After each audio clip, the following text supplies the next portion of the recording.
Müəllimlər təlim keçməlidirlər ki, sabahları onu öz auditoriyasında yardım göstərə bilsinlər öz şagirdlərinə. Amma biz başa düşmürük ki, biz onun qarşısını almaqla problemi həll etmirik. Problem daha da kök salır. Bir dənə mövzu ortaya çıxartdım süni intellektlə bağlı. Siz inanırsınız, elə bir şagird 180 dərəcə transformasiya oldu. Və bu çox maraqlıdır ki, hərdən müəllimlərin və valideynlərin fikirləri tələbələr haqqında üst-üstə düşmür.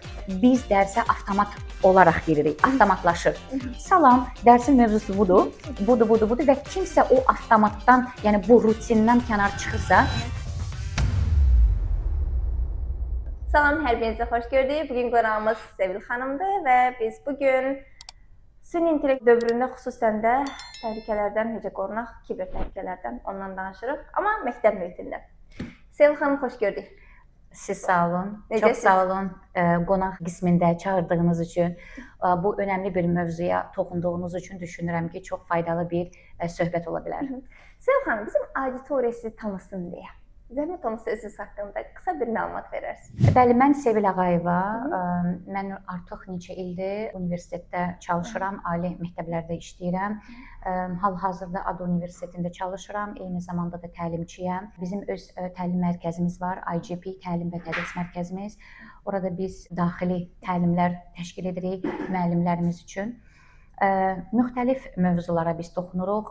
Təbii ki, təhsil o qədər geniş bir sahədir. Nə qədər təlimlər keçirsən də o qədər azdır. Sırf bu mövzuya gəldikcə texnologiya, süni intellektin inteqrasiyası yeni bir mövzudur təbii ki. Hamıda maraq doğuran bir mövzudur açığı və eyni zamanda da çox söhbət eləməyə açıq bir mövzudur. Qısaca Sevil Ağayeva, ADO Universiteti müəllimi, eyni zamanda IGP və Təlim Tədris Mərkəzinin təlimçisi. Sevil xanım, sadəcə aydınlıq olsun deyə istəyirəm ki, başlanğıc olaraq bu kiber təhlükəsizlik nədir? Onu biz açaq. Nədir kiber təhlükəsizlik? İki dənə terminologiya mövcuddur. Biz ona cyber security deyirik. Azərbaycan dilində kiber təhlükəsizlik kimi tərcümə olunur və cyber safety elə bir anlayış var. Tərcümə edərək ikisi də təhlükəsizlik kimi gedir. Amma cyber security deyəndə biz daha çox mühafizə nəzərdə tuturuq. Məsələn, texnologiyanın mühafizəsi. Orada parolların düzgün tərtibi, firewallların istifadəsi. Cyber safety isə daha çox şuurun qorunmasıdır. Məsələn, mən ona sırf təhlükəsizlik burada deyərdim. Bizim məktəblər texnoloji baxımdan yaxşı IT security'si ola bilər. Güclü software proqramlaşması ola bilər, güclü IT əməkdaşları ola bilər. Amma o demək deyil ki, bizim şagirdlərimiz təhlükəsizdir. Çünki burada artıq cyber safety deyəndə şuurun qorunması deməkdir. Və ona görə bu cyber safety anlayışı çox önəmlidir. Sevil xanım, şuurun qorunmasını açın bizim üçün. Nədir şuurun qorunması? Biz nəyi qoruyuruq, kimdən qoruyuruq, niyə qoruyuruq? Bilirsiniz, texnologiya çox geniş yayılıb və pandemiyadan sonra biz gördük ki, artıq digital dərslər, elektron dərslər qaçılmazdır və bizlə bir yerdədir. Əvvəl biz daha çox fiziki dərslərə fikir verirdik. İndi isə bizdə hibrid dərslər çox geniş yayılıb. Həm orta məktəblərdə, həm ali məktəblərdə və burada hamı texnologiyanın inteqrasiyasından danışır. Müxtəlif platformalardan istifadə, LMS sistemləri biz onu deyirik də, Learning Management System. Valideynlər bugünkü gün öz uşaqlarını tutordan əlavə görürsünüz ki, Xan Akademiyadan istifadə edirlər, Coursera, bu hamısı öyrənmə platformalardır. Və təbii ki, bizim uşaqlarımız, bizim şagirdlərimiz screen time biz deyirik, ekran qabağında bəli, çox vaxt keçirdirlər və orada artıq biz öz uşaqlarımızı təhlükədən necə qoruya bilərik? Birinci təhlükə nədir? Təhlükə burada ancaq parolun düzgün olması deyil. Bir dənə sizə mən ssenariyə danışım. Maraqlı bir case olmuşdur. Məktəb çox gözəl təsis olunub, IT baxımdan, hər yerdə kameralar, güclü IT sistem. 14 yaşlı bir uşağın o xoşa gəlməz bir şəkilləri Telegram kanalında yayılmışdı. Yəni təbii ki, şagirdlər arasında. Və bu hal şagird gəlib onu nə müəllimə deyə bilirdi? Çünki utanırdı ondan və təbii ki, valideynlər də ondan xəbərsiz idilər. Və burada bizim uşaq, həmin o 14 yaşlı tələbə ya şagird artıq şuuraltı bir təhlükə altındadır. Bu pressure biz ona deyirik. Təzyiq biz ona deyirik, cyberbullying, qıslama, kiberqıslama. kiberqıslama kimi deyirik və bizim uşaqlar biz onu görmədən təhlükə altındadırlar. Və burada biz həm valideyn olaraq, həm müəllim olaraq öz tələbələrimizlə, şagirdlərimizlə təmas qurmalıyıq. Bu təmas qurmağın birincisi müəllim özü bilməlidir. Kiber təhlükə nə deməkdir? Onların növləri nələrdir? Onu səbəb verən və biz onun necə qarşısını ala bilərik? Müəllim özü təlimatlı olmalıdır. Müəllimlər təlim keçməlidirlər ki, sabahları onu öz auditoriyasında yardım göstərə bilsinlər öz şagirdlərinə. Sevil xanım, bu hissədə bir dənə bir şey xüsusi vurğulamaq istəyirəm. Nəyə gətirəm mövzunu? Bəzən problem yoxmuş kimi davrandığımıza görə elə bilirik ki, o problem yoxdur. Mövzu nəyə gətirmək istəyirəm? Siz çox yaxşı bir case dediniz. Orada uşaq çətin bir, təhlükəli bir vəziyyətdədir. Gör necə bir vəziyyətdədir, nə valideyni etibar eləmir. Çünki valideynlə arasında qorxu münasibəti. Bizim valideynlər nə edir? Uşaq məndən qorxsun. Müəllimdə nə edir bəzən bir sıra hallarda? Məndən qorxsun. Qorxutmaq və idarə etmək o qədər önəmlidir ki, onlar üçün. O uşağın təhlükə altında olanda belə sığınacaq yerləri olmur. O problemlərini danışacaq, mən təhlükəli vəziyyətdəyəm, mən pis vəziyyətdə qalmışam. Bunu deyəcək adamlar olmur. Çünki bilirlər ki, ilk növbədə ya danlanılacaqlar, ya bastırılacaq, gecikmədim, heç kimin xəbər olmasın, ya bilmir ki, necə reaksiya veriləcək. Ona görə mənə gəlir bu çox belə həssas bir mövzudur ki, bu valideynlə şagird uşaq arasında, müəllimlə şagird arasında bu emosional bağın o rahatlaya biləcəyi bir yerin olması uşaqdır. Niyə müəllim ya da valideyn qorxu hissini yaradır? Müəllim bəri başdan təlimatlı olsa ki, kiber, yəni internet, texnologiya hansı problemə gəlib çıxartsa, yəni bu sadə şəkil paylaşımı deyil, düzdür? Bu tələbəni hansı aciz hala gətirə bilsə, emosional baxımdan. Mən əminəm ki, müəllim öz idarə edici xüsusiyyətini kənara qoyub, empatiyanı ortaya çıxarda bilər. Çünki hər bir müəllim birinci insan xüsusiyyəti çox önəmlidir orada və hər bir müəllim bilirsiniz, burada daha çox pis yaxşıdan söhbət getmir. Onu düzgün şəkildə necə edə bilərik? Biz hərdən bilmirik onu düzgün şəkildə necə edə bilərik və bizim birinci reaksiyamız mən onun qarşısını almalıyam. Amma biz başa düşmürük ki, biz onun qarşısını almaqla problemi həll etmirik. Problem daha da kök salır və daha da böyük başqa problemləri ortaya çıxardır. Ona görə müəllimlərimiz bugünkü gün təlimləri alarkən necə yox, cyber safety hansı nümunələr ola bilər, hansı кейslər ona gətirib çıxarda bilər ki, sabahları tələbənin bu və ya digər davranışı görəndə birbaşa onu diaqnostika edə bilsin. Axı bizim biliyimiz olmadan biz necə diaqnostika edə bilərik? Biz simptomları bilmədən ona necə deyə bilərik ki, bunun bu problemləri var? Çox gözəldir. Və müəllim təlim alsa bu mövzuda, təbii ki, müəllim şuurlu, ən azı müəllimin öz övladları ola bilər. Müəllim bir gündə 3-4 dənə sinifə girir, yüzlərlə tələbələrlə qarşılaşır. Hər bir müəllim gözəl bir psixoloqdur. Ona hansısa bir kitabı oxumadan da o deyə bilər ki, sən buna baxarkən hansı hissləri keçirdə bilirsən. Göz təması var, bədən dili var. Yəni bu müəllimi biz hərdən bəzi xüsusiyyətlərini aşağı qiymətləndiririk. Amma müəllimin çox güclü bir təsiri var sinifdə. Və müəllim bugünkü gün sinifdə ancaq lider ya da autoritativ bir xarakter daşımır. Müəllim birinci dostdur, biliyi ötürücüsü deyil. Biliyə necə çata bilən bir bələdçidir, bəli. Yəni ona görə bu çox önəmlidir ki, bugünkü gün bizim müəllimlərimiz təlimatlı olsunlar və bu təlimat, yəni burada çox önəmlidir ki, təhsil sahəsində, təhsildə olan islahatlar daha çox cyber safety haqqında olsun. Yəni məlumatı yayındırmaq, müəllimləri təlimatlandırmaq, bəli, bu çox önəmli bir məqamdır. Sevil xanım, biz simptomlarla danışdıq sizdən biraz əvvəl. Müəllim hansı simptomlardan xəbərdar olmalıdır ki, uşaqların müəyyən bir təhlükədə olduğunu bilə bilsin, o təhlükəni yaşayan şagirdləri tanıya bilsin? Təlim zamanı söhbət cyber safety-dən gedirsə, burada daha çox emosional simptomlar çox önəmlidir. Çox hallarda biz müşahidə edirik ki, tələbələr özünə qapalıdırlar.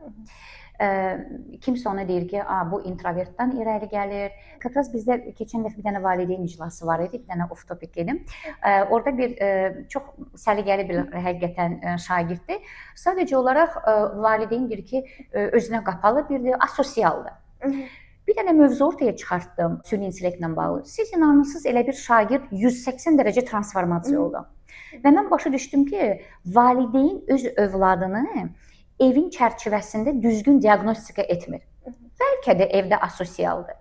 Bəlkə də teenagerlardır da, yeniyetmələrdir. Yeniyetmələr adətən öz hisslərini ifadə etmirlər valideynlərin yanında. Daha çox öz yaşıdları ilə, müəllimlə edə bilər o zaman ki, müəllim ona düzgün yol tapsın. Və çox maraqlıdır ki, müəllimlər düzgün yol şagirdə tapanda valideynlərlə üst-üstə düşmür onların həmin şagirdlə fikirləri. Məsələn, dəfələrlə olub ki, valideyn gəlib deyir, asosialdır, müəllim deyir ki, nə danışırsınız? Çox aktiv və fəaldır. Ya da ki, əksinə olub, valideyn deyir ki, uşağın bu fənni heç bəyənmir, ya da ki, heç onun marağında olmadığı bir fəndir. Əksinə müəllim deyir ki, nə danışırsınız? Çox fəaldır, dünya görüşü çox genişdir. Və bu çox maraqlıdır ki, hərdən müəllimlərin və valideynlərin fikirləri tələbələr haqqında üst-üstə düşmür. Və burada artıq onu göstərir ki, biz hamımız bilirik ki, yeniyetmələr məktəbdə bir cür özünü ifadə edirlər, evdə ifadə etmək üsulları fərqli olur. Və təbii ki, müəllimin birinci simptomatikaya baxır. Və bir dənə də əlavə edim, simptomatikaya deyəndə bədən dili çox önəmlidir. Bədən dili dəfələrlə olub ki, sinifdə müşahidə eləmişəm, şagird xudi belə o kapşonunu bəli geyinir və o deməkdir ki, mən hiss eləyirəm ki, o bugünkü gün mənlə kommunikasiyaya girməyə açıq deyil. Demirəm ona xudini çıxart, çalışıram onu xudini, o kapşonu başından çıxartmağa, onu necəsə gətirim ona. Başqa deməyərə dolayı yolla. Bəli, çünki müəllim hiss etməlidir ki, şagird bu gün o ilə istədiyi mövzuda ünsiyyətə girməyə hazırdırmı? Bu çox önəmlidir. Bəzən biz dərsə avtomat olaraq giririk, avtomatlaşır. Salam, dərsin mövzusu budur və kimsə o avtomatdan, yəni bu rutindən kənar çıxırsa, biz düşünürük ki, o bizə itaətsiz eləyir, o bizə hörmətsizlik eləyir. Xeyr, belə deyil. Bəzən biz müəllim olaraq tələbənin davranışı personal, şəxsi qəbul edirik. Halbuki biz onu şəxsi qəbul etməməliyik. Biz özümüz hərdən elə mutda gəlirik ki, işə, dərsə giririk ki, inanırsınız, ingilislərdə belə bir ifadə var, I don't feel like. O mutda olmuram mən. Canın istəmir hiss eləmək. Bəli, amma biz təbii ki, böyük insanlarıq, öz emosiyalarımızı idarə edə bilirik. Təbii ki, biz 13-14 yaşlı tələbələrlə özümüzü müqayisə edə bilmirik. Onlar emosiyalara qapanırlar və emosiyalar onları idarə edir. Və tələbə özü də başa düşmür ki, onun emosiyaları onu idarə edir. Özü bəzən hansısa hərəkəti edir və onun varmır ona. Fərqinə varmır. Bəli, hərdən deyir ki, wow, mən necə super bu dərsi danışdım. Bəzən deyir ki, wow, o mənəm. Yəni bu maraqlıdır və bu da artıq simptomatik olaraq müəllimə göstərir ki, aha, deməli həmin tələbə emosiyalara qapılan zaman tam başqa bir personaya çevrilir. Bu da maraqlı bir. Sadəcə dərs o qədər qısa və sinifdə hərdən o qədər çox uşaq olur ki, müəllim ona refleksiya eləməyə vaxt olmur. Çünki bu refleksiya özü simptomatikanı diaqnostika eləmək üçün müəllimin güclü refleksiya bacarığı olmalıdır. Refleksiya təcrübəli müəllim üçün refleksiya biraz az vaxt ala bilər, çünki çoxlu təcrübədən tələbələr keçirdi. Bəzən isə müəllimə o çox vaxt alır. Təzə olur, bəzən əks cinsi oğlanlar biraz başqa olur, ya da ki, müəllim kişi müəllimi ola bilər, tələbə qız ola bilər. Yəni orada bəzən o biraz vaxt ala bilər. Yəni belə. Sevil xanım, burada hansı mövzuya keçmək istəyirəm? Mövzu dəyişmək istəmirəm. Eyni mövzumuz qalır. Sadəcə bir-iki başqa bir nümunə də gətirmək istəyirəm. Bu kiber təhlükəsizlik haqqında məlumatlı olmağın önəmi ilə bağlı. Belə bir кейs olmuşdu. Bu xaricilərdə olmuşdu, düzdür? Bizdə də olur. təbii ki, bizim xəbərimiz olmur bir çox hallarda.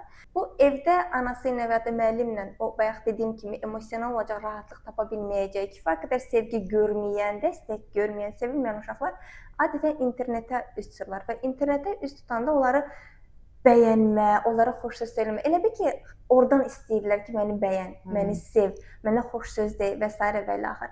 Bunun təhlükəli tərəfi hardadır? Belə bir case olmuşdu ki, və bir nəfər görmüş ki, bu qız o qədər də bu emosional boşluğunu hiss eləyir və ona başlayır çoxlu xoş sözlər yazmağa. Yazır və sonra onlar başlayır şəxsi danışmağa. Şəxsi danışdıqdan sonra bu artıq başqa bir yerlərə gedib çıxır və həmin uşaq da, qız da deyək ki, teenager, yəni bayaq dediyimiz kimi yeniyetmə olur. Bundan qeyri-münasib şəkillər və s. və ilaxır istəmirlər və yaxud da ki, istəmir yanılmıramsa, onun öz şəkli ilə qeyri-münasib bir şəkillər düzəldir və ya çılpaq, ya yarı çılpaq şəkillər düzəldir ki, bunu paylaşacağam, mənə pul göndər və s. və ilaxır. Bu problemi o qız da yenə valideynlərini izah edə bilmədiyinə görə bu çox böyük bir faciə ilə bitir. Yəni qızın özünə qəsdi ilə bitir, çünki deyə bilmir. Problem yəni bu qədər böyükdür. Bundan xəbərimiz olsun ki, yəni evdə bu mühiti yarada bilmiriksə, və yaxud da müəllimlə, və yaxud da psixoloqla bir şəkildə xəbərimiz olmalıdır. Ki, bəs dediyiniz kimi simptomları bilməliyik, uşağı tanımalıyıq, valideyn müəllimin üstünə çox yük qoymaq istəmirəm, ya da valideyni çox yükləmək istəmirik. Bəzən bizim kommentarlarda müəllimlər və yaxud da valideynlər yazır. İşimiz o qədər çoxdur ki, yəni buna vaxtımız yoxdur.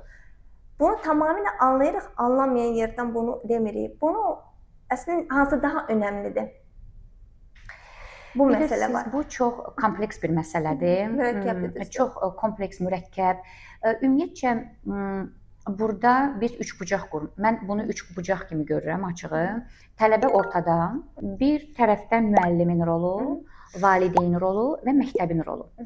Təbii ki, bu üç bucaqda üç dənə element bir-biri ilə əlaqə qurmalıdır və mütləq əməkdaşlıq olmalıdır. Söhbət məktəbdən gəlirsə, ümumiyyətcə insan məxluq olaraq sosial bir məxluqdur. Biz nə qədər introvert, ekstrovert də olsaq, istər-istəməz bizə bir ünsiyyət lazımdır. İnsana ehtiyacımız var, istənilən halda. Bəli, yəni sən hər bir halda öz fikrini ifadə etməlisən və burada kimə, necə və haçan sualı yaranır. Sənin ətrafında istədiyin dostun yoxdursa, bu ya valideyn olmalıdır. Valideyn çox məşğuldursa, bunu tutor eləməlidir, ya da ki, məktəb. Yəni burada bir neçə dənə medium var ki, tələbə onlara müraciət edə bilsin, ya da psixoloq olmalıdır. Məsələn, bugünkü gün məktəblərdə çoxlu psixoloqlar var. Onların rolu önəmlidir.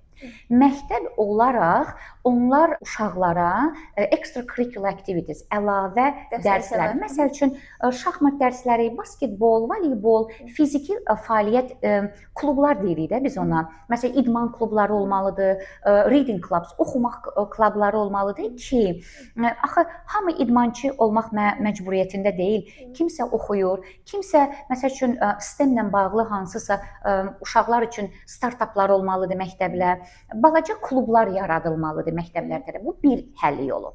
İkinci, psixoloqların yolu. Müəllimlər nəyisə müşahidə eləyir, simptomatikanı diaqnostika eləyə bilmirsə, psixoloqlara müraciət etməlidir. Psixoloq ehtiyac duyursa, birbaşa valideynlə əlaqə qurmalıdır. Bu belə.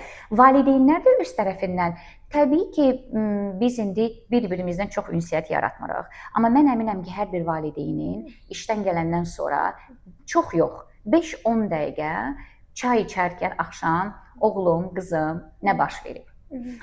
Təbii ki, bizim övladımız bizlə təmas qurmaq istəmirsə, qısa bizə cavab verirsə, hər şey qaydasındadır. Valideyn artıq empatiya qurmalıdır və necəsə ona yol tapmalıdır. Bu çox individualdır. Ona görə buna bir ümumi bir cavabım yoxdur. Çünki bu artıq valideynlə övladın arasında olan münasibətdən söhbət gedir. Bu da çox spesifikdir. Buna artıq valideyn özü yol tapmalıdır. Bilmirsə, psixoloqlara müraciət etməlidir. Ona görə sizin sualınıza cavabım odur ki, bu çox mürəkkəb bir prosesdir və onun qarşısını almaq üçün bir şəxs yox, kompleks baxımla biz ona yanaşmalıyıq və ancaq valideyn ya müəllim yox, hətta məktəbin özü də. Məktəbdə işləyən işçilərdir, yəni psixoloqlardır, direktor müavinlərdir. İndi biz bəzi private məktəblərdə biz ona advisor deyirlər, məsləhətçi kimi, yəni belə. Belə ümumi götürəndə belə nəticə çıxır ki, ortaq bir fikrə gəlsək, yəni uşaqlar bu cür problemlərlə rastlaşa bilirlər. Bu demirik sadəcə müəllim bütün gün məşğul olmalıdır və yaxud da valideyn. Ən azından yönləndirmə məlumatı olub, daha belə deyim, bu barədə bilgi olan şəxslərə, dediyiniz kimi psixoloqlara, məsləhətçilərə yönləndirə bilərlər. Onlar məşğul ola bilər. Mütləq. Detekt eləmək, yerində görmək, fərqinə varmaq. Mütləq. Bir də mən bir şey müşahidə eləmişəm. Bizim indi çoxlu kanallarımız yaranıb. Vasitə kanalları mən onlara deyirəm. Məsələn, WhatsApp. Düzdür. Bugünkü gün sinif rəhbərləri, bu ümumiyyətcə respublika üzrə belədir, yeni bir tandem yaradıblar. Bütün valideynlər oradadır. Və birbaşa sinif rəhbəri ilə kommunikasiya kanalı yaradılır. Bu bir tərəfdən yaxşıdır. Hər bir an valideyn bilir sinifdə nə baş verir. Və eyni zamanda da yaxşı deyil. Niyə? Bizim vaxtımızda onda valideyn iclasları var idi və valideyn bilirdi ki, bu valideyn iclasına getməsəm, mən öz uşağım haqqında məlumatı toplamayacağam. İndiki zamanda valideyn iclasları öz əhəmiyyətini itirir. Niyə? Çünki istədiyi zaman o məlumatı müəllimdən ala bilir. Hansısa bir fəndə problem varsa, fizikada, kimyada fərq eləmir. Deyir, mən tez WhatsApp vasitəsilə müəllimə yazacağam, bu məlumatı alacağam. Amma o məlumatı sadə əldə etməsə, valideynləri məcbur edəcək, məktəblər açıq qapı günü təyin edəndə ora getsinlər. Və o təbii ki, valideynlər üçün daha önəmli olacaq, nəinki birbaşa WhatsApp vasitəsilə hansı bir məlumat alsınlar. Aydındır. Sevil xanım, hal-hazırda belə bir problemimiz var ki, süni intellektdə var və biz məlumatın hansının doğru, hansının yanlış olduğunu bir-birindən seçə bilmirik. Siz bu barədə nə deyə bilərsiniz? Neyniyək biz? Mən ümumiyyətcə düşünürəm ki, bu süni intellekt gözəl bir şeydir. Yaxşı ki var, amma və lakin. Birinci, biz tələbələrdə ümumiyyətcə texnologiyadan istifadə edərkən, internet, süni intellekt, biz bir mədəniyyət formalaşdırmalıyıq. Mədəniyyəti formalaşdıraraq mən nəyi nəzərdə tuturam? Məsələn, biz necə edə bilərik ki, şəxsi məlumatlara toxunmayaq, şəxsi suallar verməyək, düzgün məlumatı yanlış məlumatdan fərqləndirə bilək. Tələbə məlumatı paylaşdıqda onu etik qaydada necə edə bilər? Burada həm üslubdan söhbət gedir, həm yazma qaydasından söhbət gedir. Yəni bu mədəniyyət olaraq tədricə aşılamalıdır. Həm müəllimlər təlimat almalıdırlar, həm də təbii ki, müəllim təlimatlı olandan sonra şagirdlərimiz də təlimatlı olacaq. Aydındır. Növbəti sualım bu öyrənmə platformaları ilə bağlıdır. Biz YouTube dərsləri ilk bir müəllimlər ora baxırıq, Xan Akademiyası, Coursera və s. var. Bəs oradan düzgün şəkildə istifadə qaydası necə olmalıdır sizcə? Bu çox həqiqətən də bilik, ümumiyyətcə bu gün çox əlçatan olub. Bu həm müəllimlər üçün üstünlükdür, həm valideynlər üçün, həm də şagirdlərin özləri üçün. Süni intellekt bugünkü gün tələbələrin mənfi və müsbət nöqtələrini, biz onun boşluqlarını deyirik də, tələbələrin boşluqlarını diaqnostika edir və həmin boşluqlara uyğun sual, materiallar tərtib edir. Bu həqiqətən də möhtəşəm bir icaddır, mən elə düşünürəm. Bu müəllimlərin işini bir tərəfdən asanlaşdırır. Çünki individual yanaşma çox çətin bir prosesdir. Bizim sinifimizdə tələbələrin sayı həqiqətən də çoxdur. Valideynlər üçün individual yanaşma çox bahalı bir prosesdir. Ona görə bu süni intellektin icadı, mən düşünürəm ki, individualların məqsədlərinə cavab vermək çox önəmli bir məqamdır. İndi sualınıza gəldikcə, biz onu necə etik istifadə edə bilərik? Ümumiyyətcə, süni intellekt vasitəsilə hər bir tələbə başa düşməlidir ki, mənim bugünkü gün boşluqlarım hardadır? Müəllim onu diaqnostika eləyir, valideyn bilir və onun boşluqlarına uyğun olaraq bu və ya digər sosial platformanı seçə bilir. Məsələn, riyaziyyat böyük və geniş bir sahədir. Təbii ki, sən riyaziyyatın hansısa mövzunu bilmirsənsə, həmin mövzuya uyğun dərsə baxırsan. Bu həm YouTube kanallarında da çoxdur, həm ingilis dilində. İndi mən fikir verirəm, Azərbaycan dilində də bu çox geniş yayılıb və bu çox gözəl bir həqiqətən inkişafdır. Eyni zamanda tələbə onu bilərkən, tələbə özünə bir plan qura bilir. Valideynlər hansı platformadan istifadə edə bilər, tələbələr onu tövsiyə edə bilərlər. Mən şəxsən öz övladıma onun boşluqlarını biləndən sonra bir neçə platforma ona tövsiyə eləmişəm və biz o platformalardan istifadə eləmişik və həqiqətən də çox gözəl nəticələr əldə edirik. Hətta tutorlar da bugünkü gün mən fikir verirəm ki, başlayırlar o platformaları dərslərinə inteqrasiya eləməyə. Bu gözəldir, həqiqətən. Ona görə etik qaydaları müəllimlər tələbələrini aşılamalıdırlar ki, onu düzgün şəkildə istifadə edə bilsinlər. Sonra valideynlər hansısa öyrənmə platformaları öz övladlarına seçirlərsə, mütləq onun domeyninə baxmalıdırlar. Məsəl üçün edu.ada.az, edu.gov.az, edu.dim.az. Yəni bu artıq domain göstərir ki, bu qəbul olunmuş, sertifikatlaşmış bir platformadır. Yəni valideynlər ona fikir verirlər. Tələbələr də təbii ki, daha çox tətbiqlərdən istifadə edirlər və bugünkü gün tətbiqlərin sayı həqiqətən də çoxalır. İndi adlarını çəkmək istəmirəm ki, reklam xarakteri daşımasın və təbii ki, bəzi tətbiqlər güvənilə bilir, bəziləri isə yox. Orada artıq tələbələr onun rəylərinə baxırlar, onların istifadəçi sayına baxırlar. Yəni bu məqamlara fikir versələr, artıq görsənir ki, bu platforma ya da bu tətbiq nə qədər güvənilə bilir. Son belə bir sual vermək istəyirəm Sevil xanım sizə. Müəllimlər bu kontekstdə ümumiyyətlə çox önəmlidir. Onlara bunu bayaq da siz söhbətinizdə kameradan əlavə söhbət etmişdik bunu Sevil xanım. Ki, onlara bu mədəniyyətin aşılanması hissəsindən toxunmanızı istəyirəm. Hansı formada olmalıdır və nə dərəcədə önəmlidir müəllimlərə bu etik tərəfinin ümumiyyətlə aşılanması və bunun təhlükələrindən xəbərdar olmaları? Bu həqiqətən çox gözəl bir sualdır. Onu mədəniyyətə çevirmək üçün biz onu vərdiş halına salmalıyıq. Vərdiş halını birinci müəllimlər təbii ki, təlim keçməlidirlər.